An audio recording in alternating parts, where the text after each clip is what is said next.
Assalamualaikum warahmatullahi wabarakatuh. Salam, Om Swastiastu, Namo Buddhaya, Salam Kebajikan, Rahayu. Di sini kami sebagai kelompok 3 akan memaparkan dan menjelaskan tentang lembaga penunjang yang bernama KPK atau lebih tepatnya Komisi Pemberantasan Korupsi, guna memenuhi tugas KAS mata kuliah Hukum Tata Negara yang diimban oleh Bapak Tommy. Sebelum kita masuk pada pemaparan, terlebih dahulu kita akan memperkenalkan diri anggota kita masing-masing. Yang pertama, saya bernama Binur Paradiansah Jananto dengan NIM 13 12 300 154. Saya Maisa Darar Ageng Mujadid dengan NIM 1312 300 165. Saya Tricaya Kusumo dengan NIM 13123 00 167. Saya Tina Fitran Tias dengan NIM 1312300 163. Saya Rika Rismaleni Pujakesuma dengan NIM 1312 300 166. Setelah perkenalan, kita akan memaparkan beberapa poin-poin pada hari ini. Yang pertama ada pengertian dan sejarah KPK. Yang kedua ada dasar hukum KPK. Yang ketiga ada fungsi. Yang keempat ada peran. Dan yang lima kesimpulan. Baik, yang pertama kita akan masuk kepada materi apa sejarah dan apa pengertian KPK yang akan disampaikan oleh teman saya.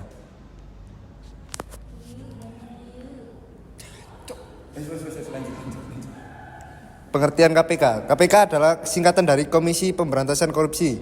KPK adalah lembaga negara yang dibentuk untuk melakukan pemberantasan korupsi di Indonesia. Lembaga ini didirikan pada tahun 2002 oleh Presiden Megawati Soekarno Putri dengan tujuan untuk menangani korupsi yang dianggap tidak bisa ditangani oleh institusi kejaksaan dan kepolisian. Sejarah KPK, Komisi Pemberantasan Korupsi sebenarnya sudah menjadi wacana sejak masa Presiden B.J. Habibie pada tahun 1999. Pada saat itu Presiden B.J. Habibie mengeluarkan Undang-Undang Nomor 28 Tahun 1999 yang mengatur tentang penyelenggaraan negara yang bersih dan bebas dari korupsi.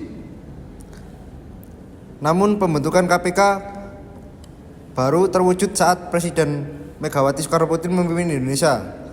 Sebelum berdiri Komisi Pemberantasan Korupsi, terdapat beberapa komisi atau badan baru yang dibentuk untuk mengawasi korupsi seperti Komisi Pengawasan Kekayaan Pejabat Negara, Komisi Pengawasan Persaingan Usaha, dan Lembaga Ombudsman. Namun upaya ini dianggap belum cukup efektif dalam memberantas korupsi. Pada masa pemerintahan Presiden Abdurrahman Wahid dibentuk Tim Gabungan Pemberantasan Korupsi Pemberantasan Tindak Pidana Korupsi yang dipimpin oleh Hakim Agung Andi Atdojo. Namun tim ini dibubarkan melalui keputusan Mahkamah Agung, sehingga upaya pemberantasan korupsi mengalami kemunduran pada masa pemerintahan Megawati Soekarno Putri. Upaya pemberantasan korupsi dilanjutkan dan KPK akhirnya didirikan. Baik, pada poin kedua yaitu di mana landasan hukum atau dasar hukum yang dinaungi oleh KPK. Ada 10 dasar hukum pemberantasan tindak pidana korupsi sebagai berikut. Yang pertama ada A, UU Nomor 20 Tahun 2001 tentang pemberantasan tindak pidana korupsi. B, ada UU Nomor 28 Tahun 1999 tentang penyelenggaraan negara yang bersih dan bebas KKN. C, ada UU Nomor 3 Tahun 1971 tentang pemberantasan tindak pidana korupsi. Ada D, UU Nomor 31 Tahun 1900 tentang pemberantasan tindak pidana korupsi. Ada E, ketetapan MPR Nomor 10 MPR 1998 tentang penyelenggaraan negara yang bersih dan bebas KKN. Ada F, yaitu UU Nomor 15 Tahun 2002 tentang tindak pidana pencucian uang. Ada G, UU Nomor 30 Tahun 2002 tentang Komisi Pemberantasan Tindak Pidana Korupsi atau KPK. Yang ada H, Instruksi Presiden Republik Indonesia Tahun Nomor 5 Tahun 2004 tentang percepatan pemberantasan korupsi.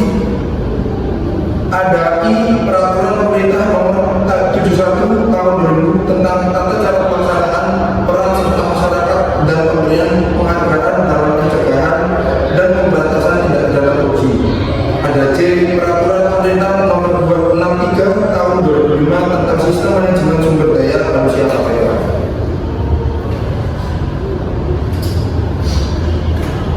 Selanjutnya saya akan menjelaskan fungsi KPK. Fungsi KPK yaitu untuk memerangi korupsi yang ada di Indonesia. KPK kalau tidak dipertahankan, korupsi akan tidak berhenti dan korupsi semakin berkembang. Maka korupsi ini punya peran sangat penting di Indonesia untuk menjaga kestabilan ekonomi keuangan negara.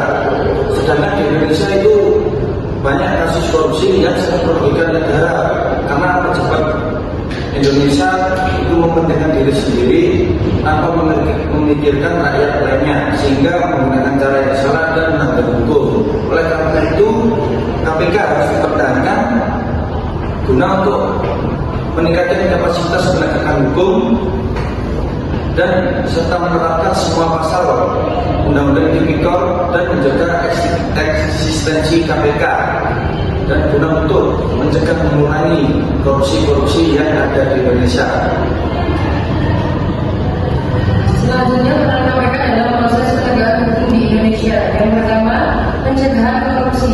Komisi Pemberantasan Korupsi mengawasi pemerintah dan lembaga publik untuk mencegah korupsi serta mengedukasi masyarakat tentang korupsi. Yang kedua, penyelidikan dan penyidikan. KPK menyelidiki kasus korupsi termasuk penyadapan, penggeledahan, dan pemeriksaan serta mengumpulkan bukti. Yang ketiga, penuntutan.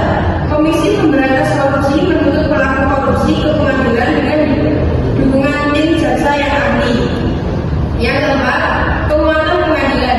Komisi Pemberantasan Korupsi berperan dalam proses persidangan dan memberikan bantuan hukum kepada korban korupsi. Yang kelima, pengawasan putusan. KPK memantau pelaksanaan hukuman dan pengumpulan hasil korupsi.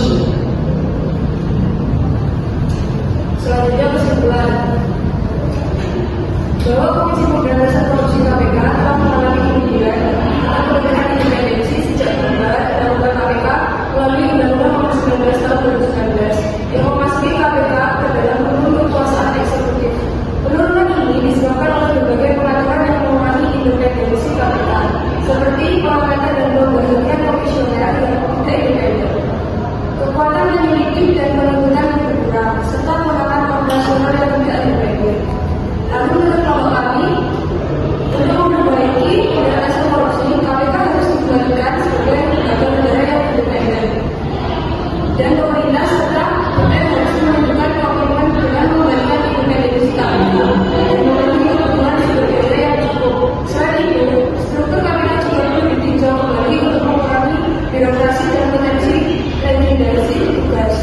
Komisi Pemberantasan Korupsi KPK harus tetap dipertahankan karena perannya sangat penting dalam memberantas korupsi Indonesia. Pembubaran KPK hanya akan membuat upaya pemberantasan korupsi mengalami kemunduran dan memberikan ruang bagi pelaku korupsi untuk beroperasi dengan lebih leluasa. KPK telah menunjukkan efektivitasnya dalam menangani kasus-kasus korupsi yang besar dan kompleks, serta berperan dalam pencegahan dan edukasi anti korupsi. Selain itu, KPK harus terus berbuat dan didukung untuk meningkatkan kapasitas penegakan hukumnya dan menerapkan semua pasal pidana korupsi yang diatur dalam undang-undang. Dengan demikian, KPK dapat terus menjalankan fungsi dan wewenangnya dengan lebih efektif, menjaga integritas pemerintahan, serta melindungi kepentingan rakyat dari praktek korupsi yang merugikan.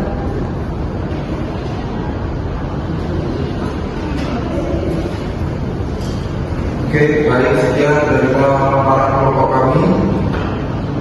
Bila ada salah kata, kelompok kami mohon maafkan. Kami tahu kelompok kami belum bisa melakukan tugas yang diimban. Kami mohon maaf. Wabillahi taufiq wal hidayah. Assalamualaikum warahmatullahi wabarakatuh.